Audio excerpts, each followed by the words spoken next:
that's what the lower bound on the call value is. And it's saying it's the stock price minus the exercise price or zero. Is that because the maximum gain you can get on a call option is infinite technically? Is that why it's lower bound? Okay, so she's asking what's the lower bound on the value of a call option. And if we look at this thing, we're going to, here we go.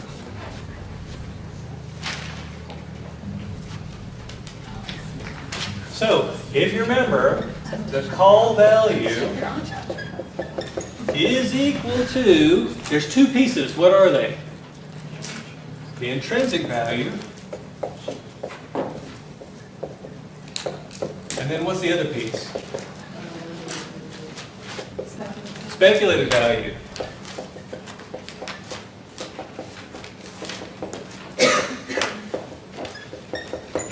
At any time other than expiry, this thing has some sort of speculative value because things could always go your way, right? There's a smaller chances you get closer to expiration, but they could go your way. But what is the formula for this intrinsic value? It is the maximum of the stock price minus the exercise price, or 0. If the stock price is less than the exercise price, this piece is negative, so this thing would be worth 0. Now, why is that the lower bound? Because you can always get the intrinsic value out of it at any time, even on expiry date, when the speculative value is 0. Any other time, there's going to be a positive speculative value, and so this thing will be worth more than. And so it's never going to be worth less than this as long as it hasn't expired. Does that make sense? Yes.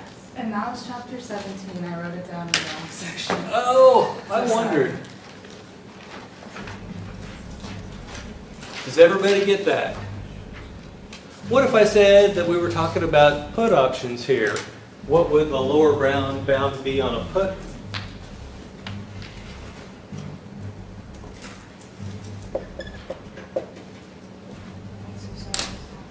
Very good. The exercise minus the stock price. Yeah, everybody gets confused because of this ST. And we used to use K here because it was like baseball. And that helps people out, right? Because exercise sounds like something, well, anyway.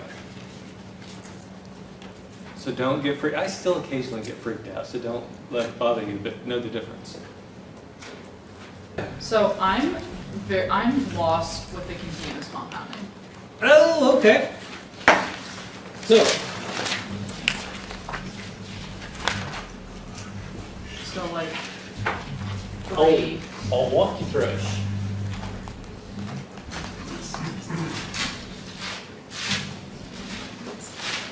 So, what she's talking about is part of the put-call parity.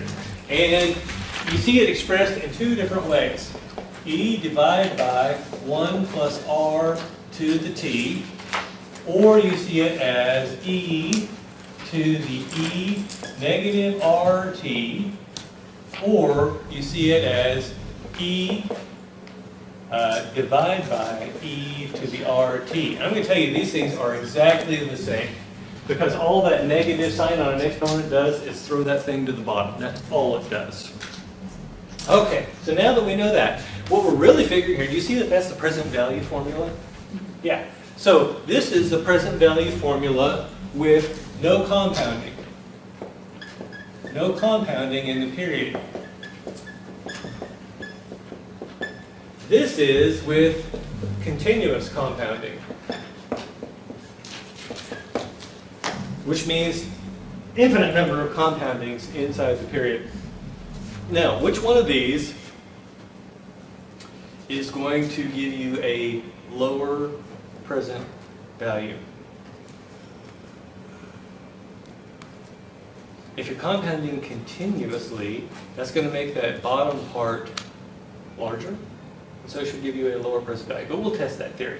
So let's think about $100 5 years from today at 5% interest. So future value, in this case we'll call it E, is, how much did I say, 100?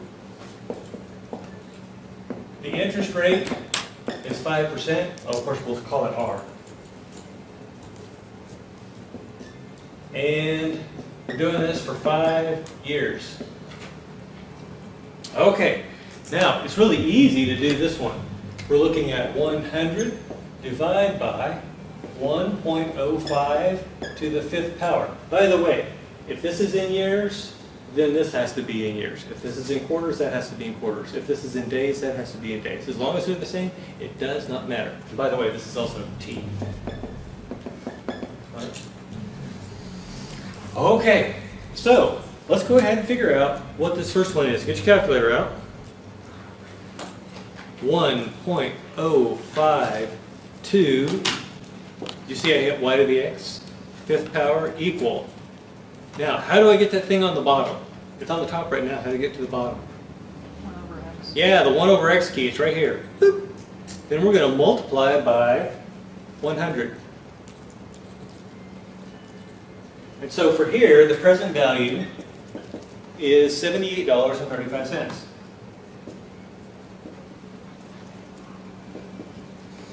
Okay, now, how are we going to do this one? It's actually 100 divided by E to the 0.05 times 5. I'm going to rewrite that because that looks like crap. 0.05 times 5. So how do we go about doing this on your calculator? We're going to say, we're going to start out by doing this little piece here. 0.05 times 5 equals. I'm getting 0.25. Is that what you get? Okay. Now, how do I get that up ahead over the E? I hit second and I hit LN. Look right above the LN key and see, what do you see? Is this E to the X? Right. So now we're at 1.284. And that thing, though, is on the bottom. How do I put this to the bottom? 1 over x. Yeah, I'm going to hit the 1 over X key. Then I'm going to multiply by 100. And I'm getting $77.88. And why is this one lower than that one? Because the effective rate is higher when you've got compounding within the period. And in the present value formula, the greater the rate is, the lower the present value. So was it just the calculator part that was giving you Yeah. trouble? Okay. Did everyone see that? Would you like to see the calculator part again? Yes. Okay. Anybody else want to see the calculator part again? Ooh, one more time and then we'll be done for today. Actually, we'll be done forever. Dum dum dum. 0.05 times 5. Are you with me so far? Now, how am I going to get this up in the attic of the E? Second one. Second, ln, and that gives me this thing on the bottom, right there. How am I going to put this right now this is on the top, how do I get it to the bottom? 1 over x. 1 over x. And then I multiply by E, which in this case is 100. And it gives me the $77.88.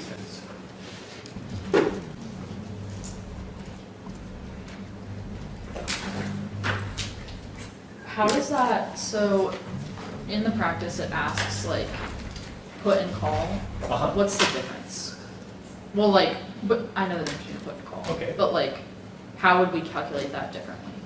Okay, so this whole thing, so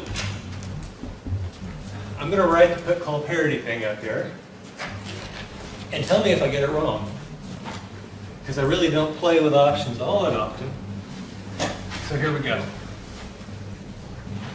Is it P0 plus S0 equals C0 plus E divided by 1 plus R to the T? Is that correct? Okay. So if we were calculating put, just a little algebra, all we got to do is say P sub 0 is equal to negative S sub 0 plus C sub 0 plus E divided by 1 plus R to the T.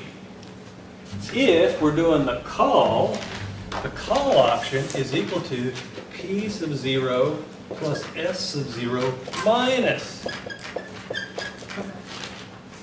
So if it's continuous compounding, we would just replace the e over 1 plus r to the t with e over e or t? Yep. Okay, okay, that makes sense.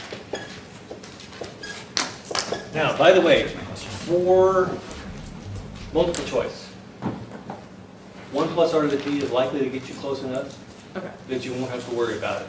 okay, But if you're feeling fancy, go for it. gotcha. Questions? Okay, folks. I think we're done. Have a great life. If I don't see you again.